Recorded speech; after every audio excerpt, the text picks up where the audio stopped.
Muy bien. Bueno, en el día de hoy tenemos que continuar viendo lo que eran los componentes del aparato cardiovascular. Habíamos visto todos los componentes de la sangre y dijimos que hoy íbamos a empezar con la estructura cardíaca. La estructura cardíaca, ¿no? O el corazón, es el que va a cumplir la función principal de toda la función del aparato cardiovascular, porque me dice, cumple una función que se denomina función de bomba, ¿no? Es el que va a agarrar, va a receptar la sangre y la va a eyectar a partir de sus relajaciones y sus contracciones, ¿no? Va a agarrar y va a hacer que esta sangre, que habíamos visto en la clase anterior, pueda circular por todo nuestro cuerpo y pueda, en este caso, satisfacer las demandas metabólicas de oxígeno y de nutrientes, ¿no? Y a la vez va a agarrar y me va a servir, me dice, esta función de bomba para también movilizar la sangre para que se genere el drenaje, ¿no? De todas estas sustancias tóxicas que son generadas por el propio organismo y que de alguna manera tengan que ser, en este caso, vamos a decir, exteriorizadas del cuerpo, ¿no? O eliminadas del cuerpo a través de la respiración, la sudoración, a partir de las heces o de la orina, ¿no? Entonces me dice, tiene un rol fundamental. Vamos a ver de que si falla el corazón, nosotros no vamos a poder tener en este caso vida porque es uno de los órganos principales, en este caso de lo que es nuestra estructura orgánica.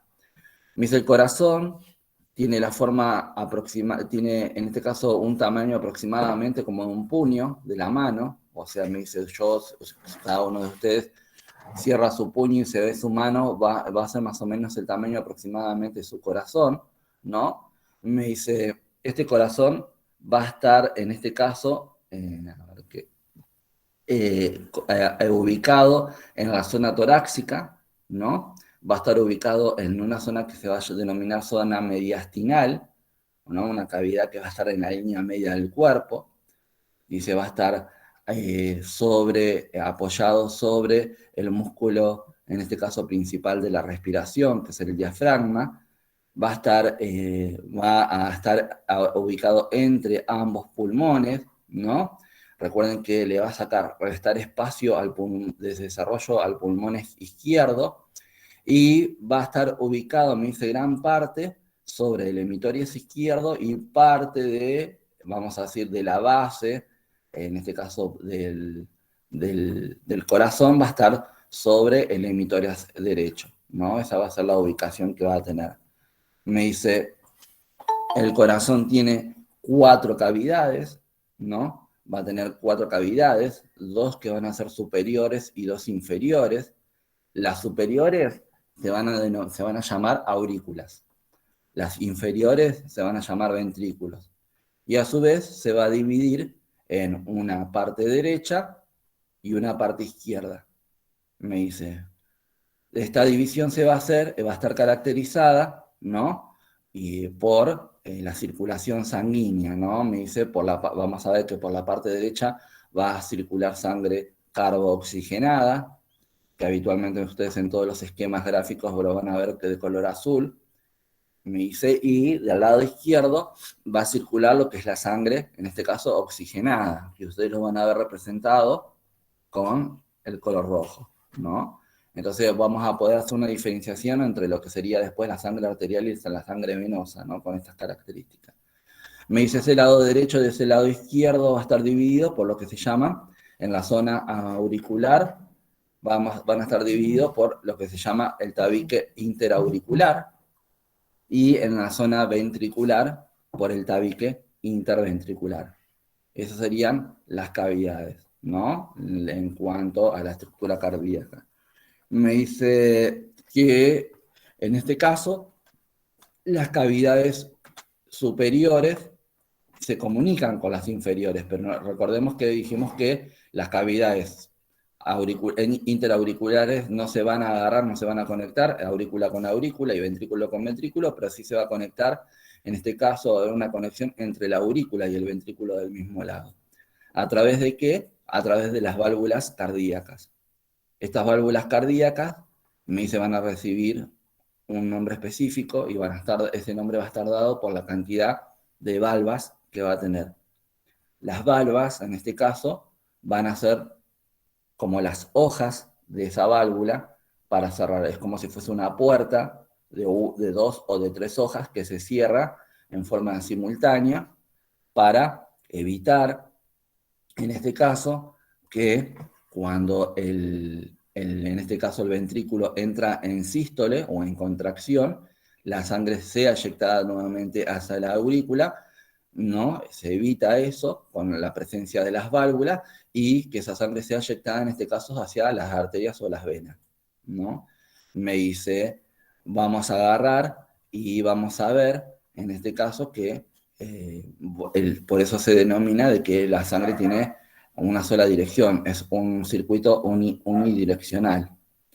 Nosotros vamos a ver, ustedes van a ver en otro esquema, que lo vamos a ver más adelante también, que dentro de estas cavidades vamos a encontrar otras estructuras que van a estar determinadas o ubicadas en la zona ventricular, que van a ser una proyección o una prolongación de, en este caso, la estructura muscular del ventrículo, que van a estar dados por los que se van a denominar los músculos papilares. Y a partir de esos músculos papilares va a haber una cuerda tendinosa, ¿no? Que van a servir de anclaje para las valvas, en este caso, de esas válvulas cardíacas. Me dice, ¿para qué? Para que cuando se proceda al cierre de las válvulas, como ven acá en el esquema, llegue a cerrarse y no hagan como si fuese una puerta vaivén, que puedan, en este caso, esa valva abrirse hacia la aurícula y haber, en este caso, regurgitación de sangre, ¿no? O retroceso de sangre del ventrículo a la aurícula. Me dice, en este caso, habíamos dicho de que teníamos dos válvulas, una izquierda y una derecha, y me dice, del lado derecho vamos a tener lo que se llama la válvula tricuspidia, ¿no? Porque tiene 3 valvas, o válvula tricuspidia, y me dice, después del lado izquierdo voy a tener una válvula que se va a llamar válvula bicuspidia, porque tiene 2 hojas, en este caso, ¿no? Como si fuese una puerta doble, ¿no? Con 2 hojas, y me dice, o se va a denominar válvula mitral, ¿no? Válvula bicuspidia o válvula mitral.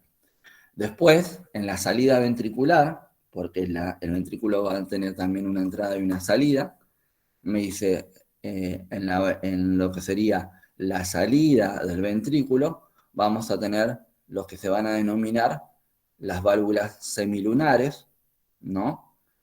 Válvulas semilunares que van a ser del lado derecho, vamos a tener la válvula pulmonar, porque es la que me va a conectar con la arteria pulmonar, y del lado izquierdo vamos a tener la válvula aórtica, porque es la que me va a conectar con la arteria aórtica, ¿no? Me dice, ahí es donde se va a empezar la circulación mayor o menor, la válvula pulmonar me comunica con la arteria pulmonar, que es la que me va a llevar la sangre hacia ambos pulmones para hacer el intercambio gaseoso.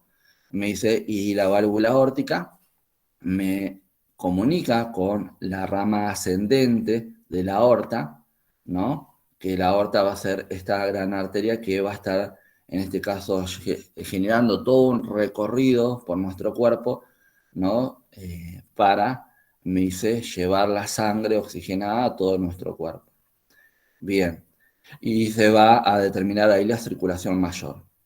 Bien, en este caso, me dice, esas van a ser las estructuras específicamente que yo tengo que conocer en cuanto a las cavidades internas dentro de lo que es la estructura cardíaca. Ahora vamos a ver otros elementos igual, constitutivos, que tenemos que saber sobre el músculo cardíaco, sobre el órgano cardíaco, ¿no? Pero me dice hasta ahí es lo que vamos a explicar con esta imagen. Bien, me dice, bueno, esto que está en lo que habíamos dicho, que estaba ubicado en la zona del tórax. Me dice, yo en esta imagen puedo ver me dice en este esquema la ubicación que va a tener la estructura cardíaca. En este caso vamos a ver la zona de esta membrana que va a recubrir, que ahora la vamos a ver, que recubre el corazón, que es el pericardio, ¿no? Que va a ser una membrana serosa, al igual que recuerden que cuando habíamos visto en este caso los pulmones, que tenían una membrana serosa de recubrimiento, que era la pleura. Ah, no, no vimos todavía. Perdón, me confundí con los chicos de segundo, con la valoración de la función respiratoria. Vamos a ver que, supongamos, cuando veamos también aparato respiratorio, vamos a ver que los pulmones también tienen una membrana serosa que los recubre, que va a ser la pleura. En este caso, en el corazón va a ser el pericardio, ¿no?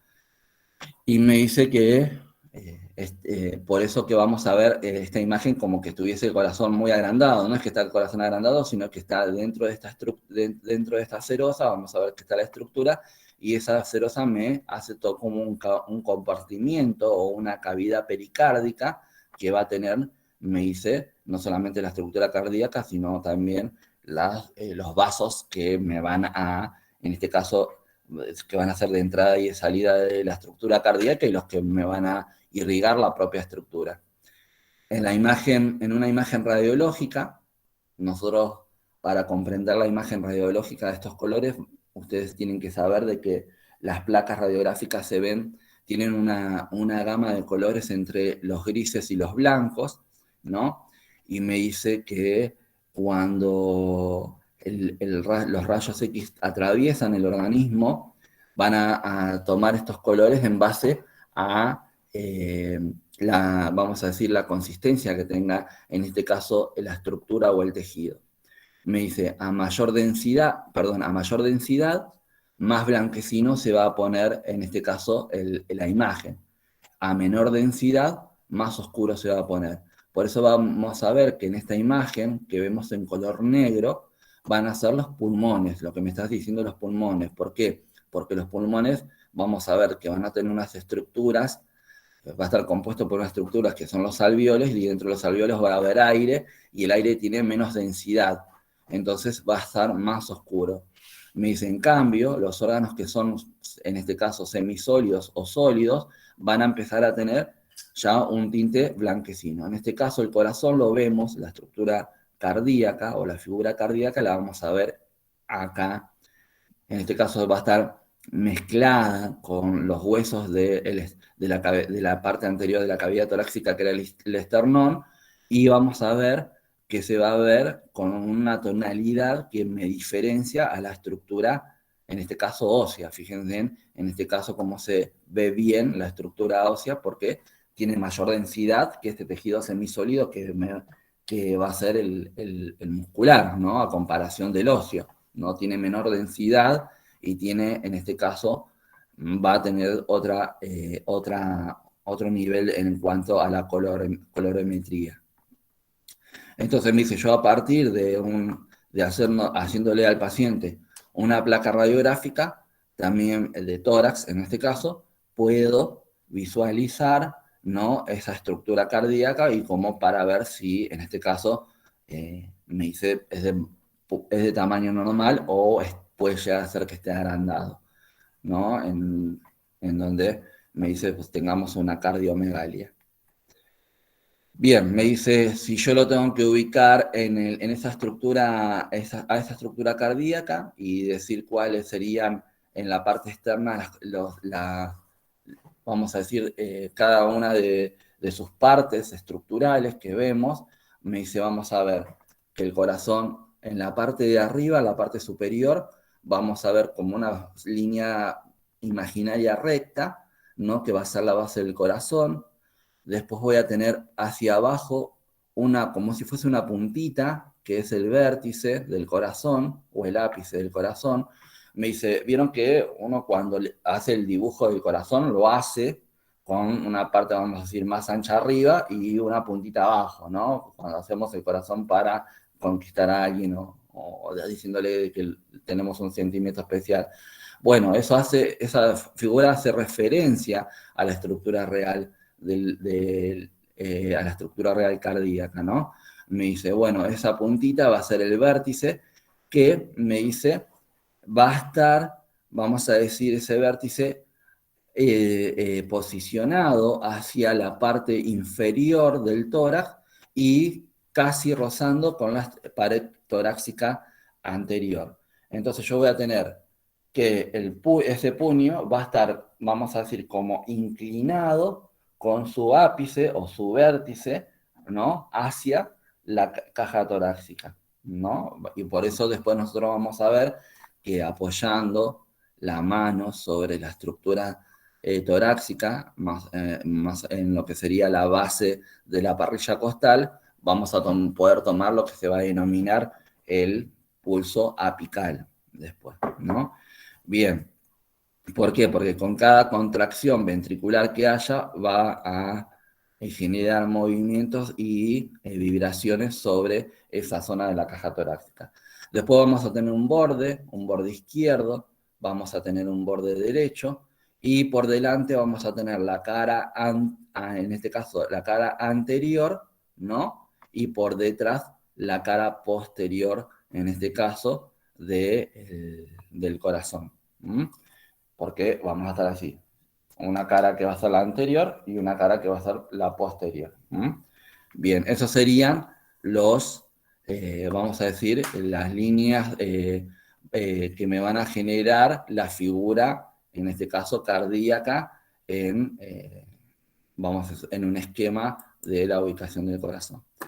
Bueno, en este caso vemos cómo está ubicado, esto que decíamos que la mayor parte de la estructura del corazón va a estar ubicada en la cavidad mediastinal, en la cavidad esta que va a estar en la zona media, que eso lo habíamos visto, diferentes tipos de cavidades del cuerpo, ¿no? Y me dice, gran parte, casi un 70% o 2/3 de la estructura cardíaca va a estar ubicado sobre el hemitórax izquierdo y 1/3 solamente va a estar ubicado en el hemitórax derecho, ¿no? Esa va a ser la disposición que va a tener en este caso el corazón. ¿Qué otra cosa tengo que saber? Aparte de las cavidades, porque me dice, dentro de las cavidades o dentro de estas estructuras que nosotros habíamos visto, vamos a poder tener diferentes tipos de procesos patológicos cuando veamos el año que viene. Me dice, ¿por qué yo tengo que saber diferenciar cada una de estas cavidades y saber cuáles son las estructuras que tenemos? Porque después podemos tener, supongamos, diferentes patologías como defectos en el tabique, no, o sea, una conexión o un orificio que me conecte el ventrículo con el ventrículo, o la aurícula con la aurícula y se me mezcle la sangre, o voy a tener, supongamos, patologías como por ejemplo la endocarditis, que me van a afectar las estructuras de las válvulas, ¿no? O me dice, puedo agarrar y voy a ver que en el caso de que haya problemas a nivel valvular, que haya que realizar un intercambio valvular, o sea, un reemplazo valvular por una prótesis valvular, se va a sacar no solamente la válvula, sino también las cuerdas tendinosas y los músculos papilares, porque ya no van a tener una funcionabilidad, me dice, determinada, entonces se retira en ese momento. Me dice, después tenemos que conocer las capas que va a tener, en este caso, a nivel tisular, ese corazón, ¿no? Y me dice, supongamos, de adentro hacia afuera vamos a tener una capa muy finita de tejido epitelial, en este caso de revestimiento, ¿no se acuerdan que lo habíamos visto? Eso.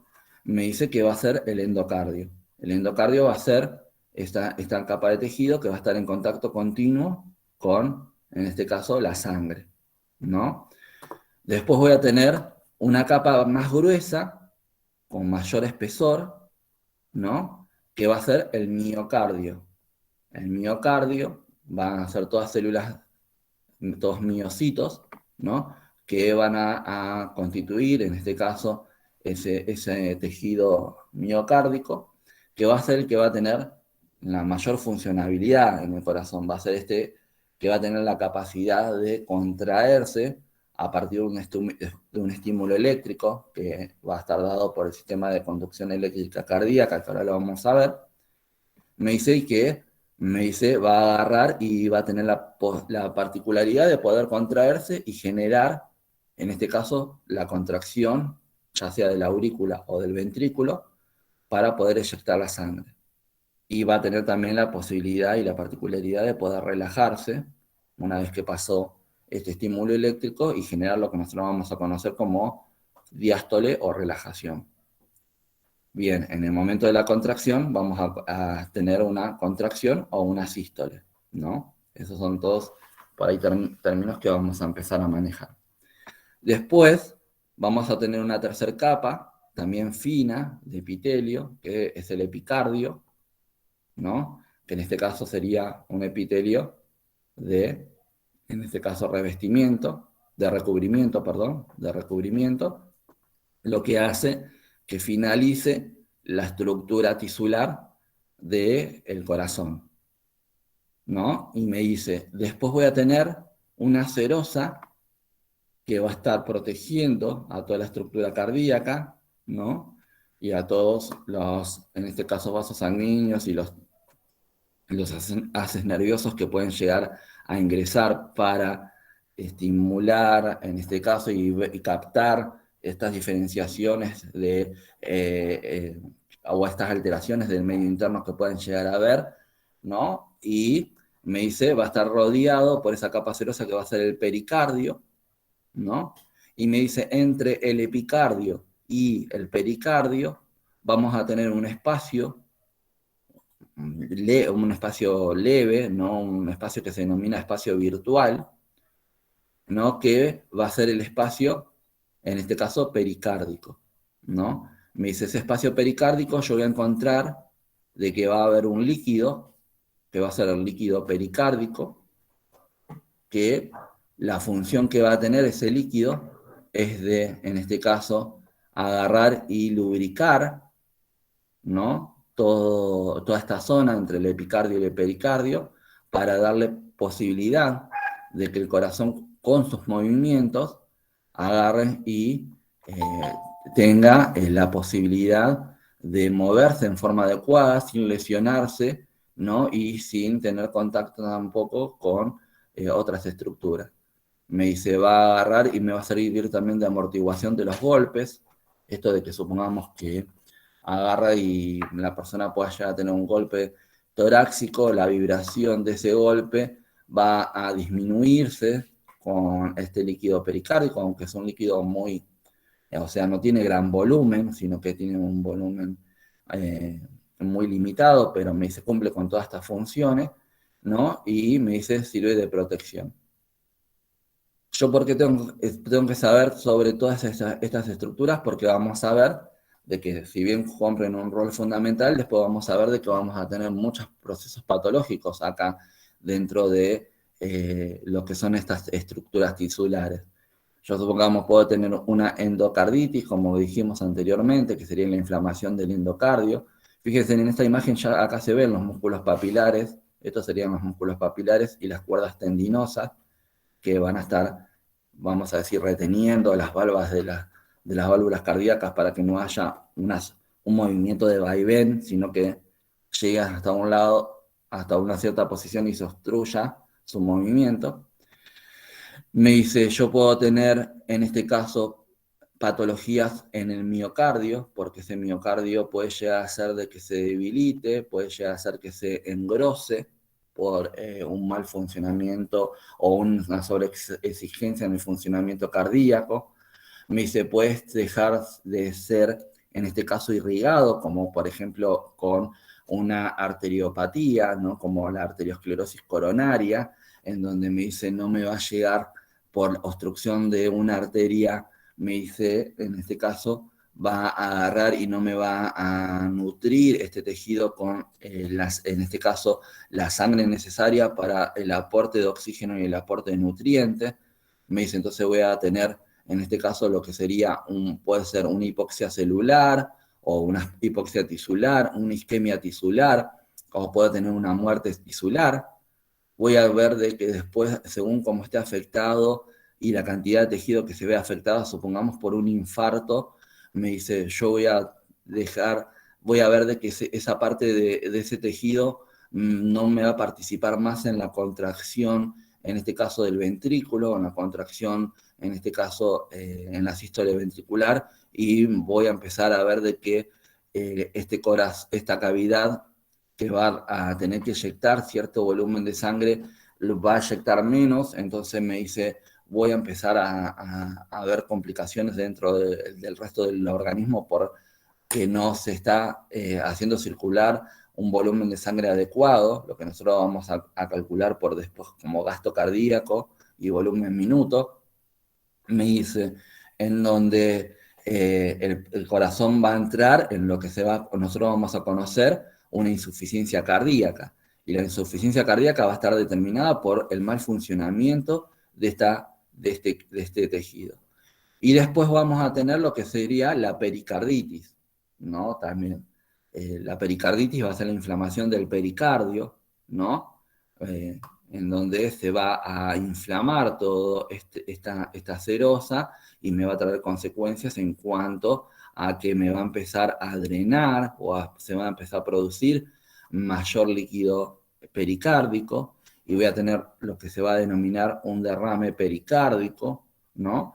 Y que en este caso me va a eso a dificultar el normal movimiento, en este caso, de la estructura cardíaca en cuanto a su función. Entonces, por eso nosotros tenemos que conocer cuáles serían los tejidos cardíacos para saber, en este caso, qué es lo que está pasando cuando nos dicen este paciente tiene determinado tipo de patología. Bueno, esta sería la imagen, el esquema de esta serosa que decíamos que recubre toda la estructura cardíaca, ¿no? Que sería el pericardio. Acá en este esquema vemos la serosa junto con lo que sería el miocardio, el epicardio, el líquido pericárdico y el pericardio, ¿no?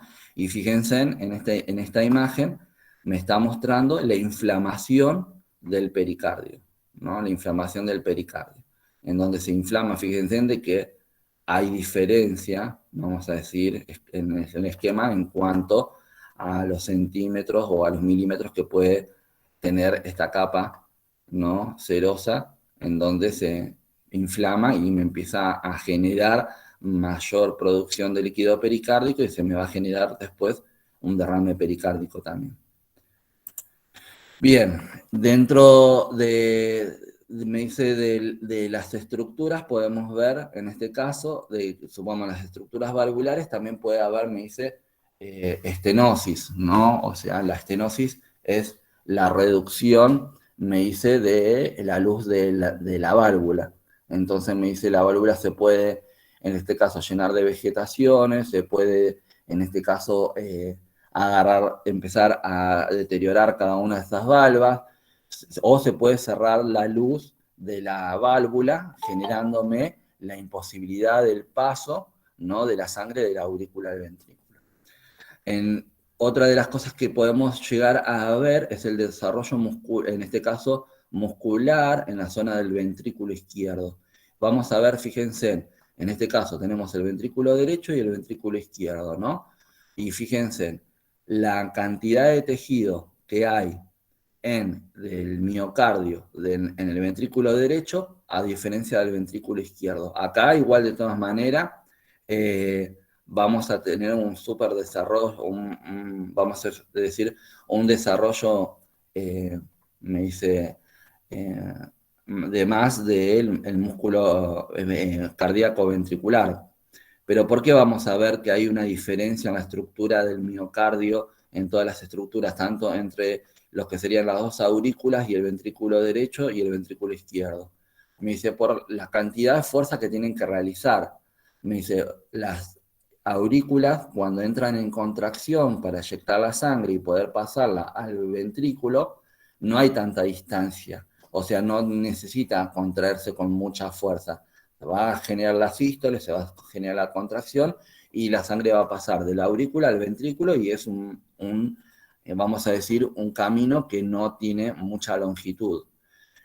Me dice, y la diferencia entre el miocardio del ventrículo derecho difiere de la del ventrículo izquierdo porque, supongamos, el ventrículo derecho sí tiene que hacer fuerza para poder eyectar su sangre, pero va a ir, me dice, a un espacio que va a estar cerca también, ¿no? Porque esa sangre tiene que salir del corazón e ir hacia los pulmones que están al lado.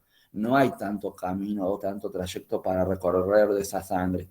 Entonces me dice, va a ser en este caso fuerza, va a generar esa contracción ventricular, pero no tiene que tener tanta fuerza, por eso me dice, no hay tanto desarrollo del miocardio.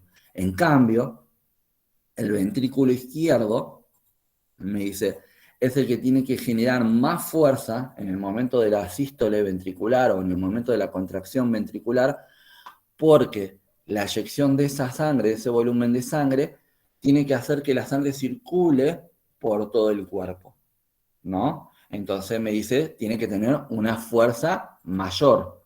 Entonces, para tener esa fuerza mayor tiene que haber un desarrollo, me dice, mayor de la capa, en este caso, miocárdica. Y vamos a ver entonces que hay una diferencia estructural, tisular, entre el ventrículo derecho y el ventrículo izquierdo. Muchas veces puede ser de que el desarrollo muscular sea, en este caso, en exceso, y no me favorezca, porque uno dice, bueno, tengo mayor músculo, me dice ventricular, y me dice, voy a tener un corazón infalible, un corazón que me va a funcionar de 10 y que no me va a generar ninguna alteración en la circulación. Y no, y me dice, pasa lo contrario. Cuanto más desarrollo tenga el tejido muscular, menos capacidad de contracción va a tener, me dice, y menos circulación va a generar en tanto en la circulación mayor en este caso, ¿no?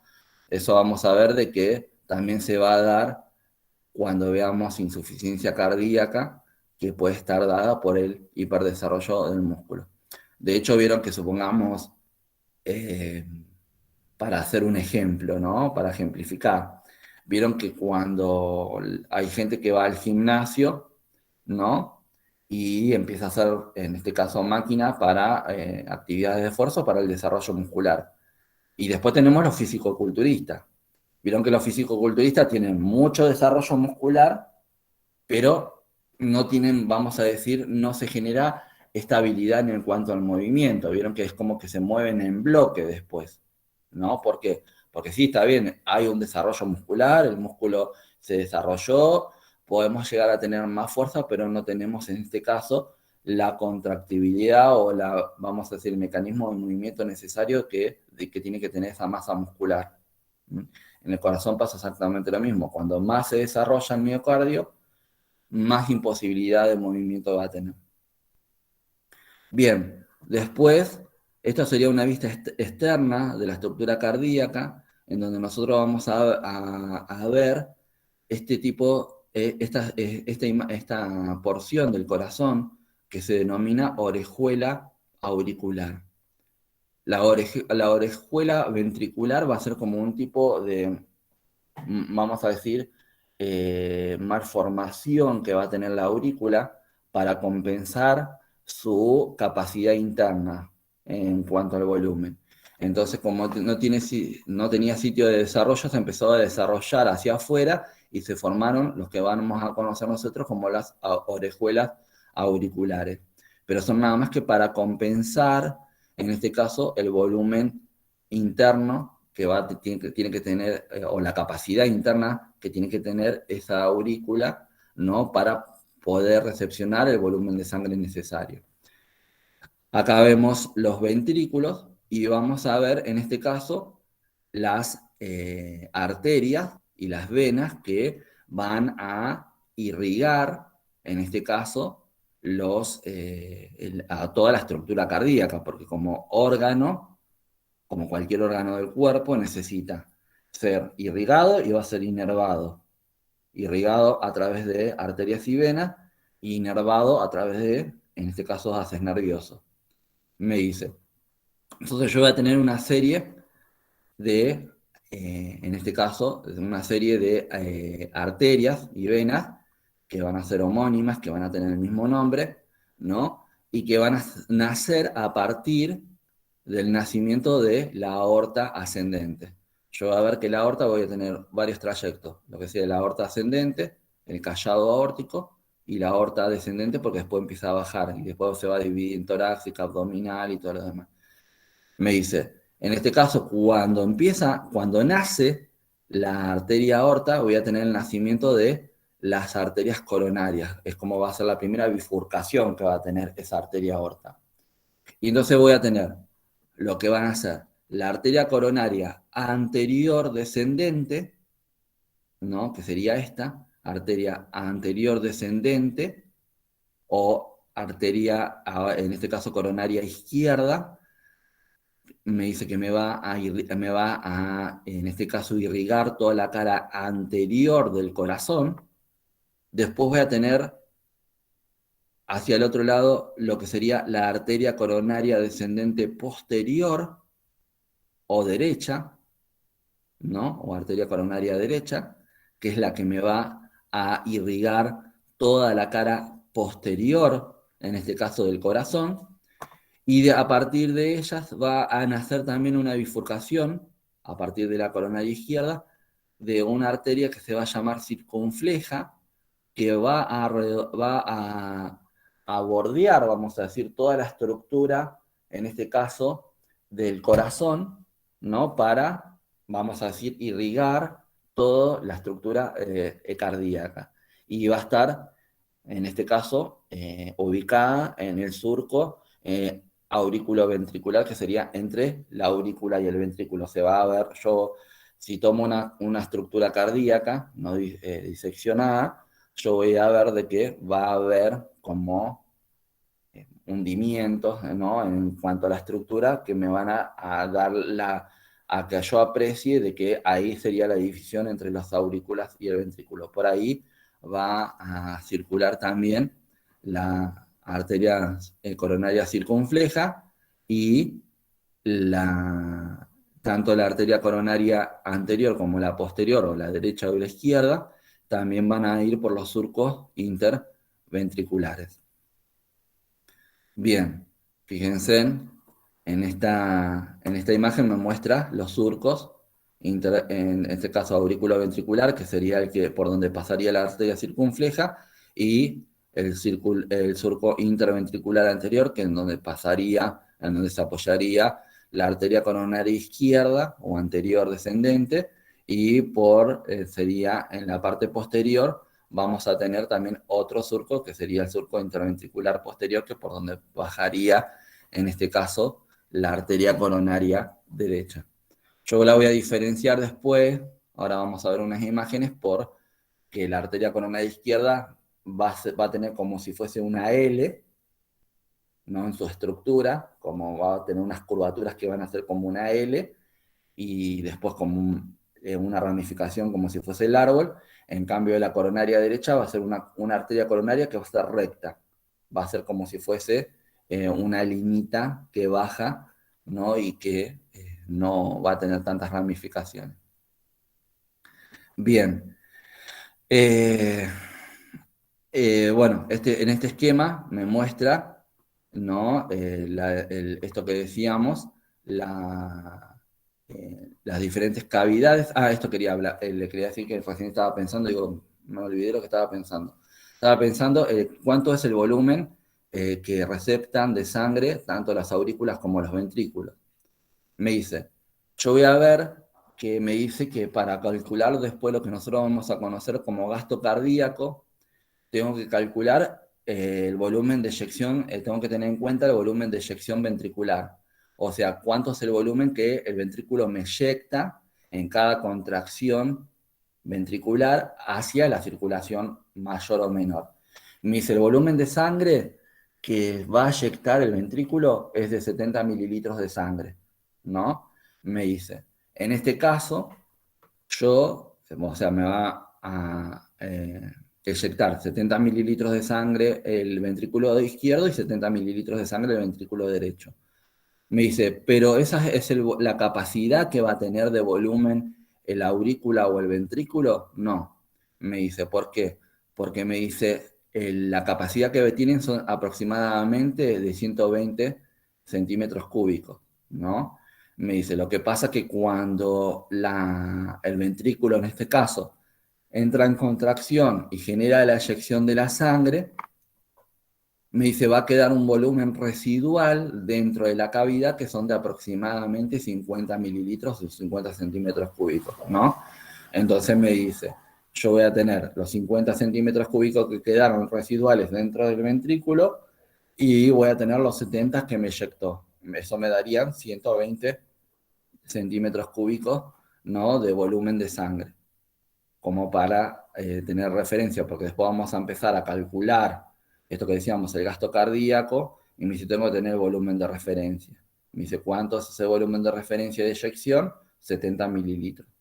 Pero no es que la capacidad total de las cavidades sea de 70, porque no es que me queda vacía una vez que eyectó, me queda un volumen residual. Entonces el volumen de recepción va a ser de 120. Es como que si yo tengo este vaso, ¿no? Y la capacidad de este vaso sería de 120. Pero cuando yo lo voy a vaciar, se sale nada más que 70 y me queda 50 dentro, que sería el volumen residual. Bien, bueno, este esquema me sirve para, en este caso, saber cuáles son las entradas y las salidas de la estructura cardíaca, ¿no? Y me dice, yo voy a tener las entradas al corazón van a estar dados por venas, que van a estar dados por las aurículas, ¿no?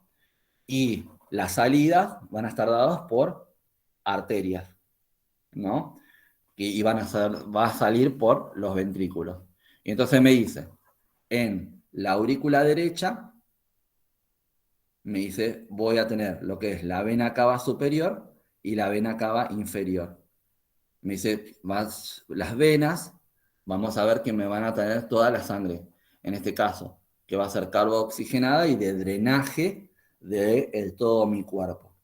Me dice, la vena cava superior me va a traer toda la sangre de drenaje, me dice, de parte del tórax, la parte superior del tórax, el cuello, la cabeza y parte de mi extremidad derecha. Me dice, y la vena cava inferior me va a traer todo de drenaje del resto del tórax, el abdomen, miembros inferiores y, en este caso, miembro superior izquierdo. De esa manera me va a drenar toda la sangre de ahí, me va a traer todas las impurezas, ¿no? Todo el CO2 y va a entrar a la aurícula derecha. De la aurícula derecha pasa la sangre, dijimos, al ventrículo derecho y va a tener su salida por la arteria pulmonar. Cuando sale la sangre por la arteria pulmonar, vamos a ver que esa arteria pulmonar se divide en dos y va a tener una bifurcación, ¿no? Como si fuese una autopista que se divide en dos, y va a tener una mano que va a ir hacia el lado del pulmón derecho y una que va a ir hacia el pulmón izquierdo. ¿Para qué? Para llegar a los pulmones y hacer el intercambio gaseoso entre el dióxido de carbono que venía a la sangre y el oxígeno que está incorporando en este caso el aparato respiratorio. Me dice, una vez que vuelve de los pulmones, ingresa, ¿no? A lo que sería la aurícula izquierda, ¿no? Por lo que serían las venas pulmonares. Fíjense, en aurícula izquierda, venas pulmonares. Y vamos a tener que las venas pulmonares van a venir del pulmón izquierdo y del pulmón derecho. Y van a traer la sangre ya oxigenada. Entonces me dice, la sangre oxigenada entra a la aurícula derecha, pasa al ventrículo izquierdo y cuando es eyectada por el ventrículo izquierdo va a ser eyectada en este caso a la arteria aorta y la arteria aorta va a agarrar y va a empezar a tener todas sus divisiones para, en este caso, irrigar, ¿no? Todas las partes de mi cuerpo, ¿no? Bien, vamos a ver, ¿qué dijimos? Vamos a tener una rama ascendente, que la única ramificación que vamos a tener van a ser las arterias coronarias para irrigar solamente el corazón, y después en el callado aórtico vamos a ver de que van a salir las arterias subclavia izquierda, derecha, van a salir las carótidas que me van a irrigar las arterias, en este caso subclavia derecha e izquierda me van a agarrar y me van a irrigar, van a empezar a hacer su trayecto por los miembros superiores. Después van a tener diferentes nombres, braquial, todo lo demás, como lo vamos a conocer, radial, cubital. Después vamos a tener que van a salir también las arterias carótidas que me van a agarrar y se van a dividir en carótida interna, carótida externa, que me van a irrigar la zona del cuello y la zona de todo lo que sería el cráneo, ¿no? Y después va a tener un trayecto descendente que va a empezar a bajar, ¿no? Y vamos a tener la arteria aórtica, pulmón, en este caso torácica, con todas sus divisiones para irrigar todos los, en este caso, los órganos y aparatos y sistemas que estén en la cavidad torácica, y después vamos a tener la aorta abdominal, ¿no? Y así sucesivamente, hasta que llega a las primitivas, que van a ser cuando llegan a la zona más o menos de el ombligo, que se empiezan a dividir en dos para después irrigar cada una de los miembros inferiores. Y cada uno va a tener, en este caso, ramificaciones. Bueno, en este esquema me muestra la diferencia de las válvulas, ¿no? Me dice, voy a tener en este caso lo que serían la diferencia de las válvulas aurículo-ventriculares y de las semilunares. ¿Por qué se llaman aurículos ventriculares, la mitral y la tricuspidia? Porque me dice están entre el espacio entre la aurícula y el ventrículo. Entonces, pues se llaman válvulas aurículas ventriculares. Y la aórtica y la pulmonar, que son las de salida, se denominan válvulas semilunares, ¿no? Que serían las que son de salida. Y van a tener mayormente la pulmonar, la aórtica y la tricuspidia, tienen 3 valvas, o 3, vamos a decir, hojas. En cambio, la mitral tiene 2 hojas, nada más, o bicuspidia se denomina. Bien, está otro esquema en donde nos muestra, en este caso, las válvulas con sus cuerdas tendinosas y sus músculos papilares, que era lo que decía hoy cuando se tiene que reemplazar la válvula, me dice, se va a agarrar y se va a extraer todo, porque si no, no tendría sentido que queden los músculos papilares y las cuerdas tendinosas, vamos a decir, flotando ahí a la deriva. Y me dice, en este caso, el corazón va a poder contraerse, entrar en sístoles, tanto auricular como ventricular, a partir de un sistema de conducción eléctrica. El sistema de conducción eléctrica es este que estamos viendo acá. Me dice, va a ser todo un sistema de filamentos nerviosos en donde se va a transferir una descarga eléctrica en todo su trayecto. Esa descarga eléctrica, me dice, tiene la función, me dice, de estimular al músculo cardíaco para que se contraiga. Pero también vamos a ver de que va a haber situaciones a partir de esa descarga eléctrica en la membrana plasmática del miocito, ¿no? O de la célula cardíaca. Me dice, en este caso, yo voy a ver que va a comenzar por lo que vamos a denominar el marcapaso cardíaco o el nodo sinusal. El nodo sinusal, me dice, está, vamos a decir, casi en el techo de la aurícula. Y me dice, ahí se va a iniciar el estímulo cardíaco. Ahí es donde se va a iniciar, en este caso, la difusión eléctrica. Es como si yo voy a prender la luz, vieron que tengo que apretar el botón para prender la luz. Me dice la tecla de la luz. Si yo no aprieto la tecla de la luz, no se me enciende la lamparita. Acá me dice, si el marcapaso del corazón o el nodo sinusal no libera el estímulo eléctrico, no va a haber, en este caso, estímulo y no va a haber contracción. Me dice, ese estímulo eléctrico tiene que viajar por todas fibras que van a estar diseminadas por toda la estructura auricular, fíjense, tanto en aurícula derecha como aurícula izquierda. ¿Qué es lo que va a ir? Va a viajar la descarga eléctrica hacia a la segunda estación o al segundo nodo, que va a ser el nodo aurículo-ventricular. El nodo aurículo-ventricular va a estar ubicado entre, vamos a decir, en esta estructura de tejido que va a estar entre la aurícula y el ventrículo. Por eso se llama nodo aurículo-ventricular. O sea, lo vamos a ubicar en el piso de la aurícula y en el techo del ventrículo. Después voy a tener una rama, un filamento nervioso, que se va a llamar haz de His. Se escribe H-A-Z, H-I-Z, haz de His, ¿no? Me dice, del haz de His va a entrar, en este caso, al tabique interventricular. Cuando entra al tabique interventricular, se va a dividir en dos ramas, en una rama fascicular izquierda y una rama fascicular derecha. Y esa rama fascicular derecha o izquierda va a tratar de envolver toda la estructura del miocardio izquierdo o derecho. Y va a proyectar terminales nerviosas para completar todo ese enramado en toda la estructura que se van a llamar fibras de Purkinje. Todo eso lo voy a tener que aprender. Nodo sinusal, nodo auriculoventricular, haz de His, rama fascicular izquierda y derecha, fibras de Purkinje. Me dice, cuando el estímulo eléctrico pasa del nodo sinusal al aurículo ventricular, entra en contracción, en este caso la aurícula, y me eyecta la sangre de la aurícula al ventrículo. Cuando terminó de pasar, en este caso, la descarga eléctrica, se relaja la aurícula para recibir la sangre que va a venir, en este caso, de la circulación mayor y menor.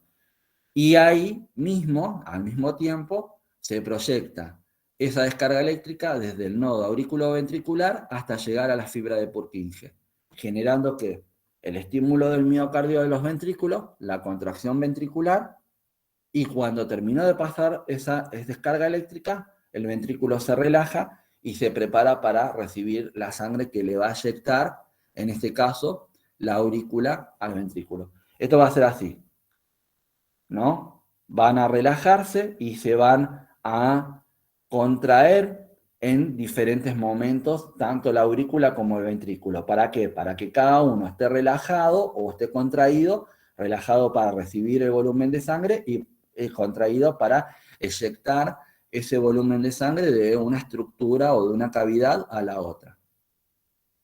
Me dice, yo acá puedo tener también diferentes tipos de patologías que la vamos a ver, ¿no? En segundo o en tercer año, que van a ser los que nosotros vamos a conocer como las arritmias o las disritmias, ¿no? Me dice que van a ser todas alteraciones de la conductibilidad eléctrica cardíaca, de la liberación de este estímulo eléctrico, porque puede llegar a ser de que haya algún cortocircuito o algún bloqueo en el paso de este estímulo eléctrico por alguna parte de su estructura, lo que me ocasione que ese corazón no se contraiga de la manera que se tenga que contraer. ¿Me entienden?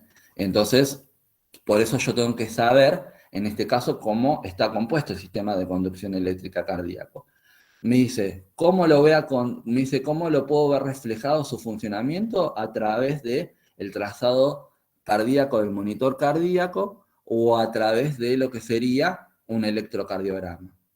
Y entonces me dice, yo en el electrocardiograma voy a tener reflejado, ¿no? Desde todo el trayecto de esa descarga eléctrica, desde que salió del nodo sinusal hasta la fibra de Purkinje, a partir de un esquema de ondas que se va a llamar complejo cardíaco.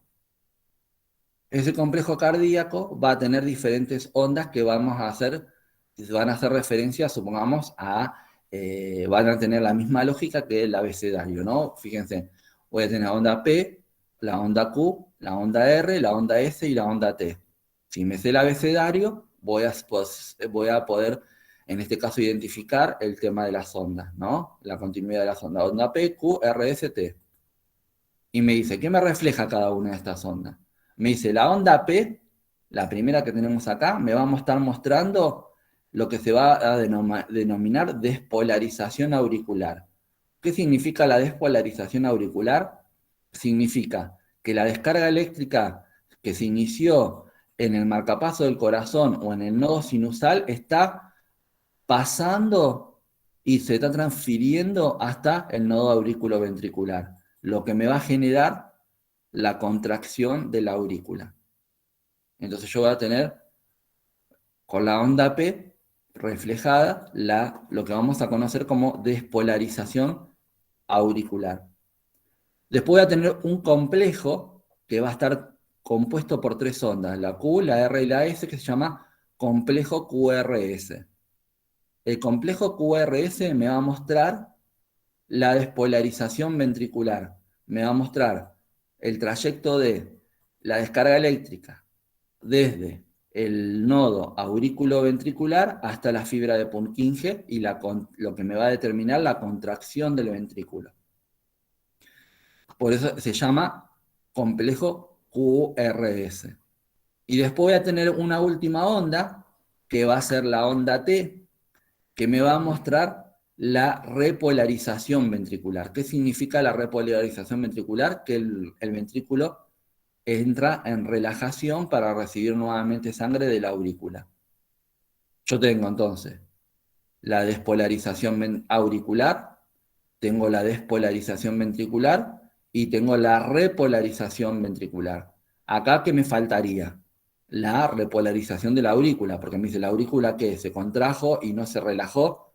Sí, se contrae y se relaja, pero dice que la fundamentación de que no está su onda acá reflejada es porque dice que cuando el estímulo eléctrico llega al nodo auriculoventricular se dispara con tanta fuerza y tan rápido que el electrocardiograma o el monitoreo cardiológico no llega a detectar esa onda. Pero me dice, en este caso, por lógica, el aurícula se contrae, entra en lo que sería la despolarización auricular y voy a tener una relajación auricular, una repolarización auricular, pero no se ve reflejado, como dijimos, en el trazado cardíaco ni en el del electrocardiograma. Bien, y me dice, ¿qué pasa? Me dice, ¿por qué me dice, ¿pasa eso solo? ¿Pasa el estímulo eléctrico y me genera la contracción muscular y ahí se termina todo? No, me dice. Yo, para que el corazón se contraiga, el músculo cardíaco se contraiga, tiene que estar estimulado por, dijimos, el sistema de conducción eléctrica cardíaco. Y estoy hablando de que cuando pasa eso hay despolarización y repolarización. ¿Qué significa eso? Entonces me dice, yo tengo que volver a la estructura de la célula. La célula dijimos que la membrana plasmática de la célula estaba formada por una bicapa lipídica.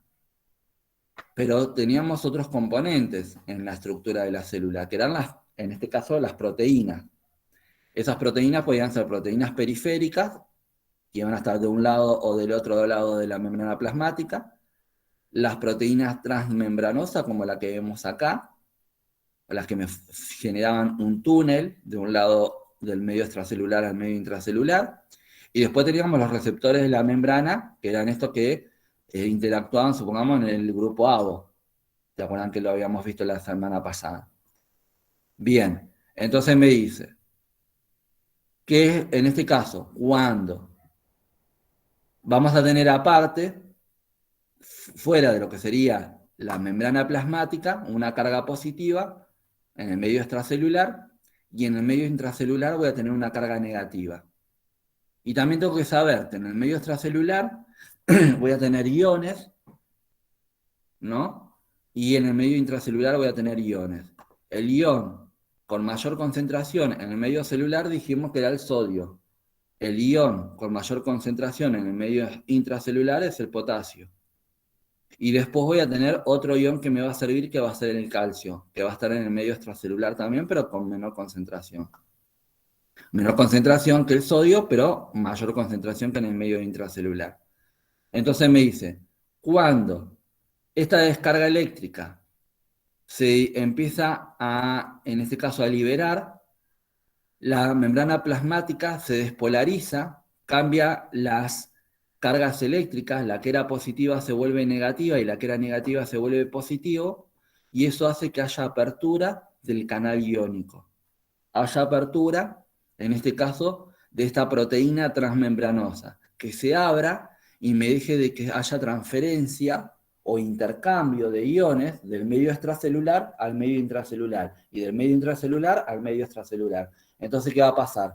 El sodio que está por fuera, en el medio extracelular, va a tener posibilidad de ingresar adentro de la célula. El potasio, que tiene mayor concentración dentro de la célula, va a tener posibilidad de salir al medio extracelular. O sea, va a haber un intercambio de iones. Eso va a pasar en lo que es la despolarización de la aurícula o del ventrículo. Cuando decimos que se repolariza, estamos diciendo que ya pasó la descarga eléctrica, la membrana plasmática empieza a recobrar la carga, en este caso eléctrica, en el medio extracelular y en el medio intracelular. Vieron que dijimos estaba positiva, se volvió negativa, pero se vuelve a poner positiva. La parte interior era negativa, con la despolarización, con el paso de la descarga eléctrica se volvió positiva y después se vuelve a negativizar.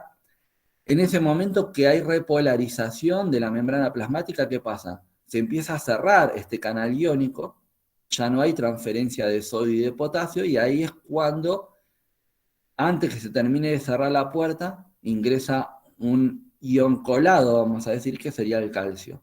Ese que llega a última hora a la fiesta y antes que cierren la puerta, llega, bueno, y entra, bueno, ese sería el calcio. Por eso nosotros vamos a conocer a esto que vamos a denominar bomba sodio y potasio. ¿Por qué? Porque va a haber transferencia de sodio, de potasio y de calcio también. Me dice, cuando pasa todo eso que les expliqué ahora, yo lo voy a ver reflejado en el trazado cardíaco. Me dice, yo como enfermero tengo que entender esto porque después voy a ver, cuando veamos patologías cardíacas, ¿no? Que me hablo sobre la despolarización, hablo sobre la repolarización, hablo sobre contracción, hablo sobre relajación, a ver medicamentos que me dicen son, en este caso, intervienen en la bomba sodio-potasio, me dice, y tengo que saber interpretar el trazado cardíaco, en este caso del monitor, en donde yo no solamente le voy a tomar los signos vitales al paciente, sino voy a estar mirando el monitor cardíaco, si estoy en un área de alta complejidad, donde tengo el paciente monitorizado, y tengo que ver que todos los complejos cardíacos sean iguales, o sea, tengan las mismas ondas, como por ejemplo onda P, complejo QRS, onda T, onda P, complejo QRS, onda T, onda P, complejo QRS, onda T, onda P, complejo QRS, onda T. Bueno, aparentemente tiene todas las ondas, pero me tengo que fijar también si hay un cambio, ¿no?, en la estructura de la onda, o si hay un ensanchamiento, si hay un acortamiento, si hay vamos a decir, en este caso, una elevación de la frecuencia cardíaca o una disminución de la frecuencia cardíaca, que me van a estar, en este caso, informando de que algo está pasando a nivel del sistema de conducción eléctrica cardíaca. Bien, bueno, en este esquema me muestra la ubicación de todo este circuito que se llama circuito de conducción eléctrica cardíaca, y en este esquema me muestra no solamente la estructura externa del corazón, sino también la disposición de las arterias, ¿no?, con cada una de sus ramificaciones. En esta imagen la incorporé para que vean la diferencia entre la arteria coronaria izquierda y la coronaria derecha. Fíjense, ven que esto sería un catéter que se utiliza en un servicio que se llama hemodinamia, que es un catéter que se va a ingresar por la arteria radial en el brazo o la arteria femoral en la ingle del pie, y se va a llegar hasta la estructura cardíaca, se va a pasar una solución de contraste para verificar, ¿no?, el trayecto de cada una de las arterias, para ver si tiene algún ateroma, si tiene vamos a hacer una reducción en la luz, ¿no?, esa arteria está arteriosclerótica, y lo que generaría de que no haya una buena perfusión del tejido. Fíjense en la estructura de la arteria coronaria, ¿no?, que dijimos que tiene forma de L y que tiene muchas ramificaciones, y me va a ir, en este caso, irrigar toda la zona de la cara anterior del corazón, y esta sería la arteria coronaria derecha, que fíjense en que dijimos que era única, fíjense, ven, que es una sola, me dice rama gruesa, con pocas ramificaciones, que me va a, en este caso, irrigar todo lo que sea la cara posterior del corazón. Bien. Bueno, en este esquema que ustedes lo van a tener ahí en el libro, les va a servir para, en este caso, estudiar el trayecto de cada una de las arterias coronarias. Fíjense que acá me están mostrando específicamente la distribución también de la coronaria circunfleja, ¿no?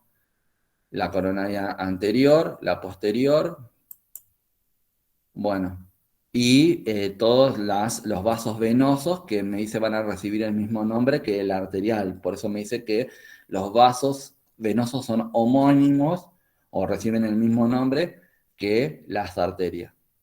Y esto lo vamos a ver después, en la otra clase, las estructuras. Bueno, ¿en qué baile me metí, no? Sí, profe. Bueno, ahora yo lo que les aconsejo para estudiar la estructura cardíaca con todas estas cuestiones que tenemos que saber es que ustedes armen, primero que se posicionen dentro del corazón. ¿Qué significa que se posicionen dentro del corazón? Voy a empezar bueno, obviamente voy a leer el capítulo, voy a empezar a hacerme un resumen en base a lo que hablamos acá, voy a agarrar y voy a tratar de ubicarme dentro de la aurícula y dentro del ventrículo. Es como digo, bueno, a ver, mi casa, arriba, tengo una habitación, va a ser la aurícula. El comedor va a ser el ventrículo. La pared va a ser el tabique interauricular o el tabique interventricular. O a ver, ¿cómo me comunico de la habitación de arriba con la habitación de abajo? ¿Por intermedio de qué? De una puerta y una escalera. Bueno, en este caso va a ser en la válvula. Y así sucesivamente. Tengo que agarrar, para poder fijarlo, voy a tener que ejemplificarme o buscarme la estrategia de ver cómo hago para entender cómo se va comunicando y cuáles son las estructuras de, en este caso, de cada una de las partes de la estructura cardíaca, ¿no? Reflejen, en este caso. ¿Por qué? ¿Por qué les digo, les doy estos ejemplos de la casa? Porque después ustedes, recordando eso, les va a ser más fácil recordar todos los componentes, ¿no? Como vamos, del sistema de conducción eléctrica, del sistema de desagote en este caso, irrigación de la casa, van a poder compararlo con lo del corazón, y les va a ser por ahí más fácil de relacionarlo después. Entonces, se tratan de posicionar dentro del órgano para estudiarlo y se hacen un mapa conceptual. ¿Cómo sería el mapa conceptual? Decir, bueno, corazón, dos linitas, dos flechitas, aurícula, ventrículo, le pongo entre medio las válvulas, el nombre de las válvulas, después del ventrículo de salida, las válvulas de salida, y así sucesivamente, como para yo agilizarme en el caso de aprender cómo sería toda la estructura cardíaca. Y empapelo la casa. Empapelo la casa con los dibujitos, en este caso con los esquemas o con lo que sea para poder aprendérmelo. Pongo en los lugares donde estoy habitualmente dentro de la casa, ¿para qué? Para cada vez que miro ese papel, voy repasando cómo es la estructura cardíaca. Lo tengo que aprender todo, lo tengo que aprender de esta manera, porque me dice, va a ser el único órgano que lo vamos a estudiar en forma tan detallada, porque tiene, después vamos a ver, un montón de procesos patológicos y que pueden diferir en cuanto al lugar en donde se generen. Y en este caso, vamos a decir, la parte que esté comprometida. O sea, les sugiero, en este caso, de que lo vayan estudiando. Yo, en la clase, si estuviésemos en lo que sería el aula, en el espacio, en lo que sería la actividad presencial, me gusta dibujarlo en el pizarrón, ir dibujándolo y ir explicándoles de a poco para que ustedes vayan copiando ese dibujo y lo vayan entendiendo. Lamentablemente acá no lo puedo hacer, no puedo dibujar con la computadora. Bueno, pero traté de explicarlo de lo mejor que pude con imágenes referenciales. Eh, Porque uno cuando lo va dibujando en el pizarrón, el alumno lo va copiando y va haciendo diferentes dibujos como para ir, en este caso, complejizando, ¿no? Toda la estructura como la complejidad que tiene, pero lo va haciendo en forma progresiva.